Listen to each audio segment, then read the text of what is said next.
For more on this story, we're now joined by Dottie Guy with Iraq Veterans Against the War.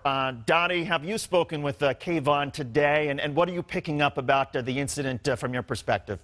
Well, I did speak with him today, and he did sound like he was in a lot of pain. I really felt bad that he had to go through this, and there's a lot of disbelief that this happened again, and we were hoping that this event would happen peacefully, and it devolved into what happened on that night. What's your reaction to the reporting that we just got from Adam Gabbett that, in fact, this wasn't a case where essentially veterans were at the front of a protest, even though they have been, but this was a case where it sounds like he was walking away by himself and was a fair distance away from where the action was, and that's where he got hit with batons? I feel that is absolutely just incredible that that would happen in the United States.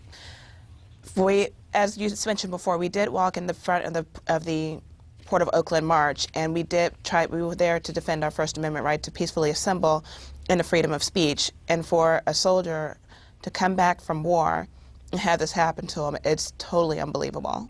How did you learn about this case involving Kayvon, the latest one? One of my friends was arrested at the time, and he told me that he saw a vet that was on the floor in the jail cell, just in pain, and just he let us know, and we contacted the National Lawyers Guild to get more information about his whereabouts and his name. Do you see any closer ties between the Occupy movement and activist veterans groups going forward, perhaps by necessity because of how dramatic this has become? Well, I think it's brought a lot more attention to it, and it shows that the veterans, we are part of the 99%. These wars that we're fighting, they've made a lot of people very rich, and a lot of us aren't getting the care and respect that we deserve. And with the vets that are coming back to the United States after the Iraq War ends, they're coming back to an economy where the unemployment rate's at astronomical level. And right now, I think the unemployment rate's like 12.1% for veterans. And what are we going to do for these people when they come home and there's no jobs for them? It's very sad to hear that these people signed away their life to defend their country, and they're going to come home and not be able to do anything.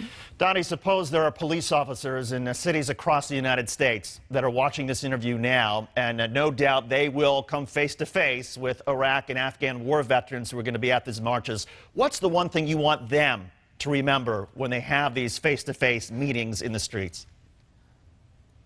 I honestly just want them to know that we are there to be peaceful. We're there exercising our First Amendment right to be peaceful, to peacefully protest in our freedom of speech, and that we are there to make sure that the people who are at these protests don't have to face violence for exercising what's in the Constitution. I honestly feel that I hope that they will use a lot more tact in what they do, and that we don't have incidents like this again. And the irony being that there are a fair number of Iraq and Afghan war veterans who are members of these police departments who have sort of doubled and whatnot. And so it just the irony and sort of the drama of that makes it perhaps even more sad, I suppose.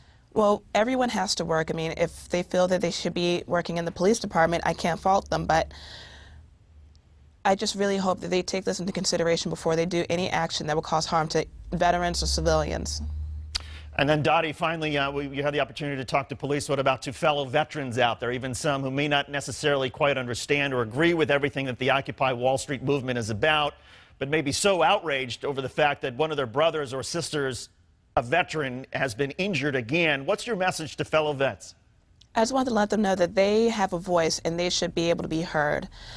Right now, with all the vets that are coming back with PTSD, traumatic brain injury, and the women who are coming back with sexual assault, we really need to know that they're not alone, and they have a voice, and they should be able to voice it in the way that is peaceful and appropriate.